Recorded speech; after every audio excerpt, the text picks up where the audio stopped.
15 minutos de cidadania. Cidadania em 15 minutos. Cidadania em 15 minutos. de cidadania.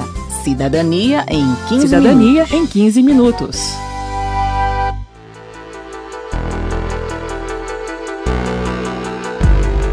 Sigilo de 100 anos, eu tenho certeza de que você ouviu nos últimos tempos alguma coisa sobre isso. Mas você sabe em que situações uma informação pode ficar velada por tanto tempo? Na verdade, o sigilo é uma exceção dentro de uma lei que busca transparência, a Lei de Acesso à Informação.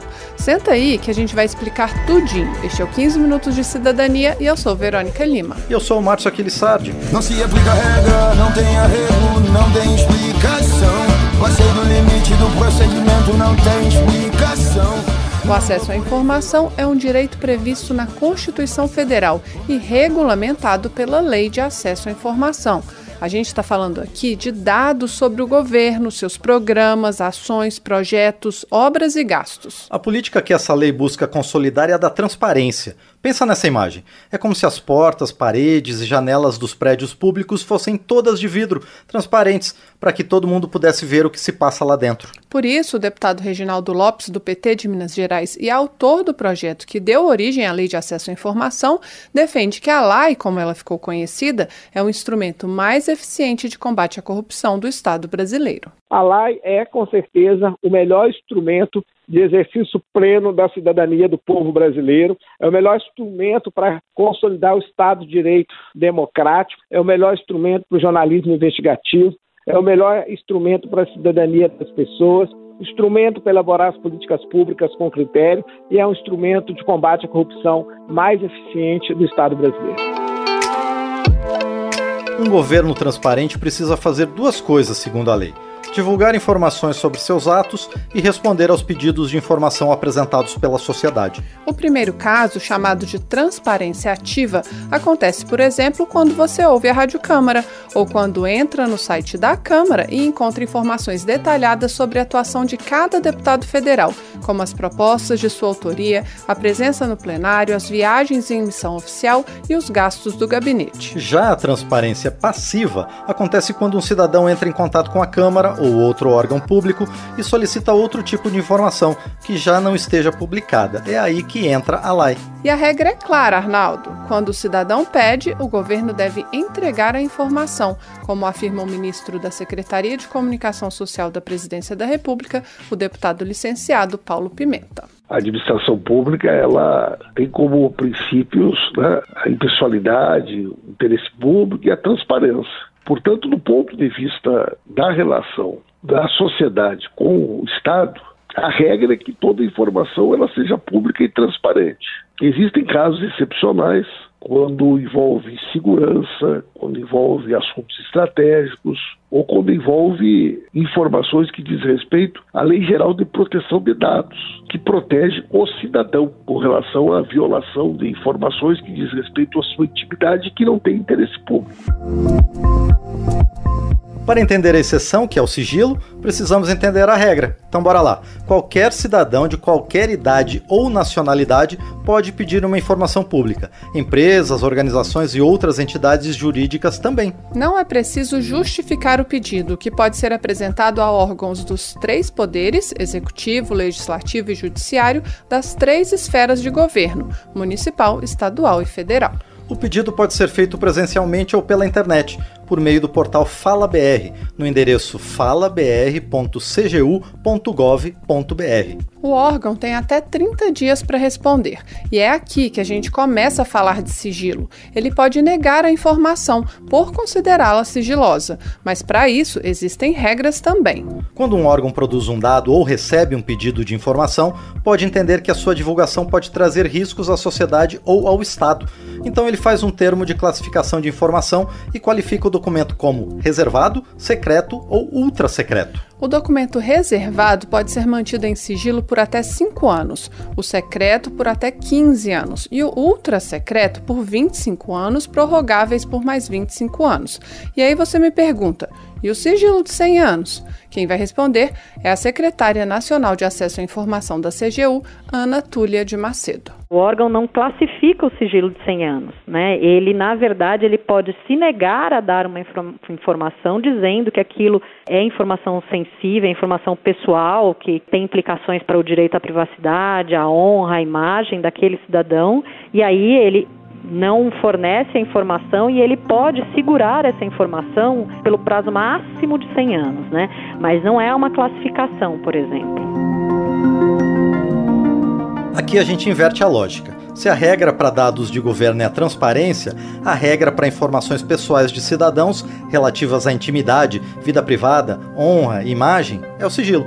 E essas informações se tornam públicas após 100 anos. Mas não é qualquer dado pessoal que merece proteção, e esse direito não pode ser usado para prejudicar a apuração de irregularidades envolvendo a pessoa. E aí surge outra dúvida. Autoridades podem se recusar a prestar informações alegando direito à proteção de seus dados pessoais? Quem questiona e explica é a Júlia Rocha, da Artigo 19, organização não governamental que promove o direito à liberdade de expressão e de acesso à informação. Que pessoas são essas cuja imagem e a honra a gente quer proteger, né? Porque a ideia, na verdade, tanto da LGPD quanto desse artigo 31 da LAI, seria de proteger cidadãos contra abusos do Estado, contra o uso indevido de dados pessoais de cidadãos pelo Estado, por exemplo, ou por empresas. Então, quando a gente está protegendo a honra, a imagem e a privacidade de uma pessoa pública, desempenhando funções públicas, né, ou com dinheiro público, essa questão ela precisa ser revista, de o que exatamente dessa pessoa a gente precisa proteger, porque essa pessoa é uma pessoa pública, né? A imagem e a honra dela já estão expostas. A secretária de Acesso à Informação, Ana Túlia de Macedo, diz que essa é uma discussão que ainda está em aberto, mas que na prática já existem casos em que o direito à privacidade da pessoa pública é relativizado. De um modo geral, né, o rendimento das pessoas é considerado um dado pessoal. Quem trabalha na iniciativa privada tem esse dado protegido, né? Quem é servidor público automaticamente tem esse dado revelado. A agenda das autoridades também é um dado que é de interesse da população e que relativiza também, né? Está lá a sua agenda publicada, dia a dia, com quem você vai falar, em que horas que você vai se reunir com determinada pessoa, qual que é o assunto que vai ser tratado.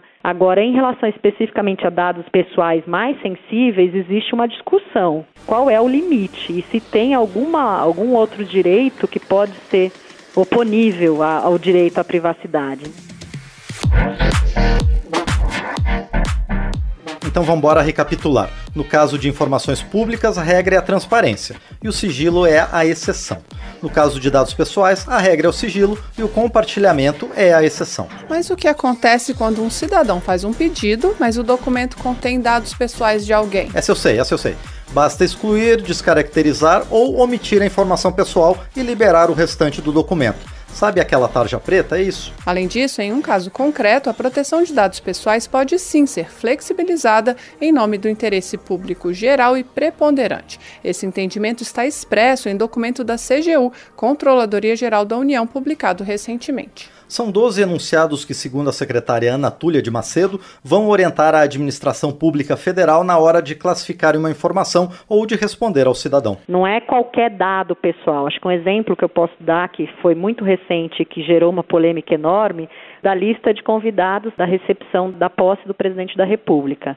O Ministério das Relações Exteriores, que era o titular dessa informação, negou dizendo que era dado pessoal. Né? Nem tudo que se refere à pessoa é dado pessoal. Então, o nome da pessoa não é um dado pessoal sensível que merece essa proteção. A lista das pessoas que entram, ela não é a priori uma lista sigilosa. Justamente entende-se que as pessoas que estão ali acessando aquele prédio público, elas, na maioria dos casos, estão acessando porque estão buscando tratar de assuntos que devem ser de interesse público. Né? Se não, não. Se sim, talvez não. Se não, não.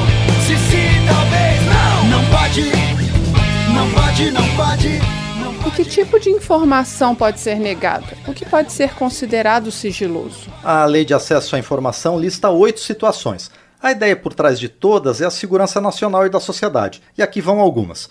São informações que possam pôr em risco a integridade do território nacional, atividades de inteligência ou projetos de pesquisa científica ou tecnológica. Ou ainda informações que ponham em risco a vida, a segurança ou a saúde da população ou que ofereçam elevado risco à estabilidade financeira, econômica ou monetária do país. São situações amplas, mas que, segundo a Júlia Rocha, da artigo 19, devem ser interpretadas dentro do espírito de transparência da lei e seguindo princípios e procedimentos já estabelecidos. Tem uma coisa que pode ser usada, uma ferramenta, que a gente chama de teste de dano. É um teste para verificar se de fato essa informação, se pública, causaria algum prejuízo. Então tem formas muito objetivas da gente lidar com isso. E tem situações muito específicas, em que essas informações não são possíveis de compartilhar. Questões envolvendo inteligência militar, por exemplo, de fato não dá para compartilhar. Mas esses critérios, eles também não podem ser muito restritos, porque senão a gente tira uma flexibilidade necessária da própria lei de acesso à informação para o bem do cidadão. Não é todo servidor público que pode classificar uma informação em grau secreto ou ultra secreto. Quanto mais sigiloso, mais alta a hierarquia do posto. E também não é qualquer um que pode rever a classificação de um documento. Para entender isso, vamos voltar às etapas do pedido de informação. Se o órgão negar o pedido por qualquer motivo, o cidadão pode apresentar recursos em 4 instâncias. As 2 primeiras são dentro do próprio órgão que negou o pedido. Primeiro para o chefe imediato de quem negou e depois para a autoridade máxima do órgão. A terceira instância é a CGU, que não pode rever uma classificação de sigilo, mas pode dialogar com o órgão recomendando que ele faça isso. E quando não há classificação de sigilo e a negativa se dá por outro motivo, a CGU pode sim determinar que o órgão forneça a informação. A secretária Ana Túlia dá um exemplo. Acho que o caso talvez mais emblemático das últimas semanas tenha sido o caso do processo administrativo de disciplinar do ex-ministro Pazuello. A determinação que saiu daqui da CGU saiu nesses termos. Determina ao órgão recorrido, que no caso era o Comando do Exército, que entregue a íntegra do processo aos recorrentes, que eram vários jornalistas, Agora, por que a CGU pôde determinar nesse caso? Porque não havia lá no Comando do Exército nenhum termo de classificação que dissesse que esse processo administrativo disciplinar era reservado, secreto ou ultra-secreto. A última instância de recurso é a Comissão Mista de Reavaliação de Informações, um colegiado composto por 9 órgãos do governo. Ela, sim, pode desclassificar uma informação. E quando uma informação é desclassificada ou o prazo do sigilo vence e não há mais nenhuma situação que impeça a sua publicação, ela deve ser automaticamente disponibilizada para acesso público.